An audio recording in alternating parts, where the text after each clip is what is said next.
Pollution problem is the tip of the spear. 500 children under 5 who die every day in India because of air pollution. I also breathe the same air and it's terrible. No government health advisory. This is a chronic national medical emergency. This is all because of pollution. It is also a major cause of dementia as well. Everybody is affected by it. The poorest person who's living in Delhi and the richest person who's living in Delhi is affected.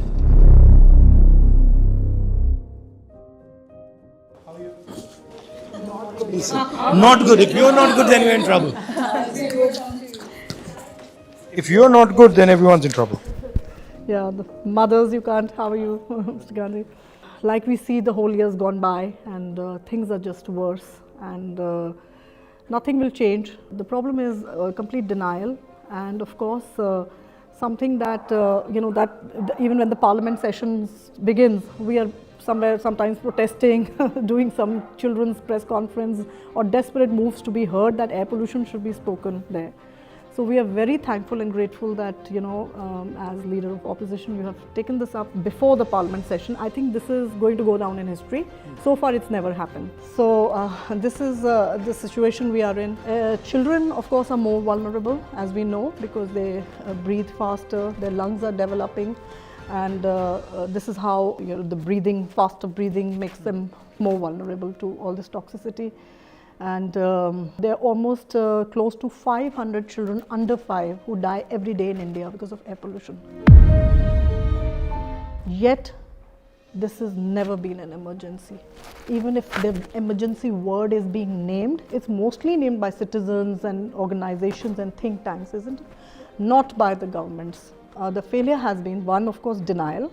Two is also only showing optics, which is, say, the previous government had a smog tower. Now you want to do smog guns, sprinklers. You are creating pollution and you want to clean it. That is not the answer. You have to prevent pollution at sources.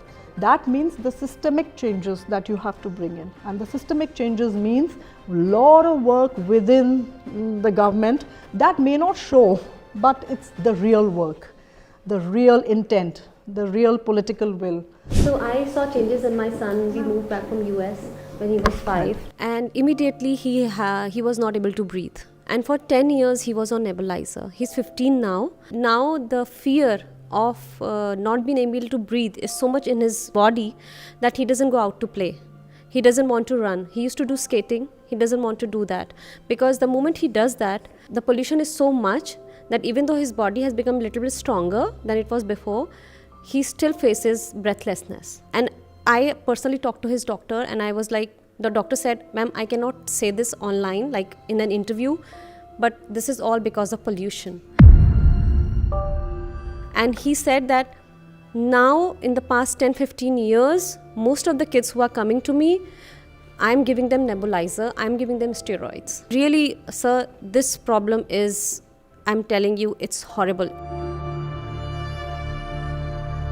My daughter was born in 10 years ago and she was literally born into this pollution, and the angst and anguish that we all share just watching our children grow, breathing this toxic air, and honestly, like imagining what it's doing to their lungs, how it's setting them up for failure for the rest of their lives. Every day, if you're breathing such toxins from the day you're born, we all know that it's going to result in something drastic in later in life. So there's such denial from the government. There's no government health advisory. This is a chronic national medical emergency. What are we doing to a whole generation of kids?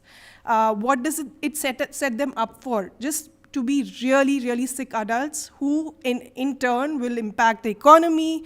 It will hamper our country that we all love so much. Like we are really, the reason that it's easy to ignore is because it's not happening today. But we all know from personal experience that it is going to just, be like a bomb in the next 10 years if we don't act now. We should have been acting yesterday, but we definitely need to act now.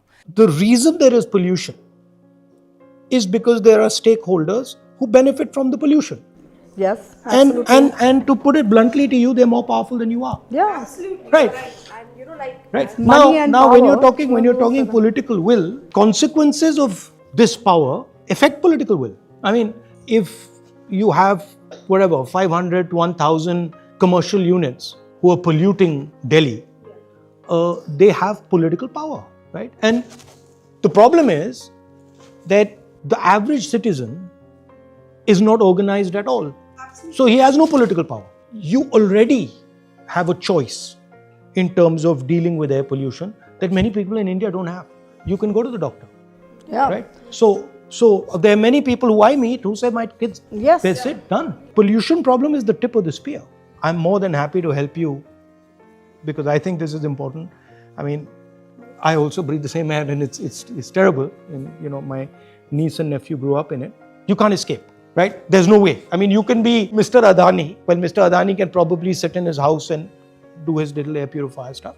But you can be pretty much anybody and you're going to breathe the air eventually.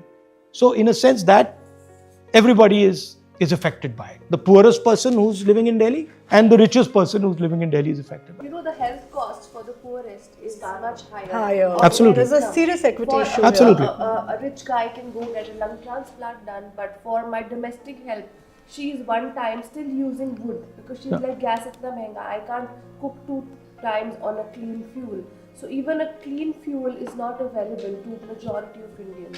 I will also request you that in the next couple of days, if we can, introduce some questions and Yeah, could that we can consider do. asking the MPs to Yeah, there please. can be a debate on air pollution MLS which is, too. on the MPs parliament too. because we never see it happening.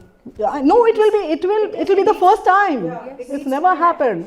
So that is Okay, so itself a then, big so thing. there would a fair goal be that let us try and organize a debate on air pollution in Parliament? Would that be a fair goal? Yes, absolutely, absolutely. Sir, it's a fight for the lives of the children, and not just children, but every citizen Also living in senior this country. Also elderlies, because the health is getting devastated at this point of time. If you are seriously thinking about organizing people around it, Yes. then tell me how you're thinking about it. You know, how you're thinking of scaling So we just had up. these protests, the last couple of protests at India Gate and one on India Gate and Jantar Mantar. But this is the biggest ever, and there were mostly mothers, And how did you teachers, get them there? doctors, because through just Through your messaging, By just mobilizing. messaging, and no organization, no name, nothing, only one mother and child poster that goes viral.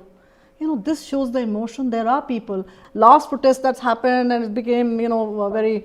Why would they criticize violent. this? I do But because understand. there was detentions, There was at the, detentions, of That is something regular I should be citizens raised. raising an no important one protesting point. should be detained. I'd like to add that it just not doesn't affect the lungs.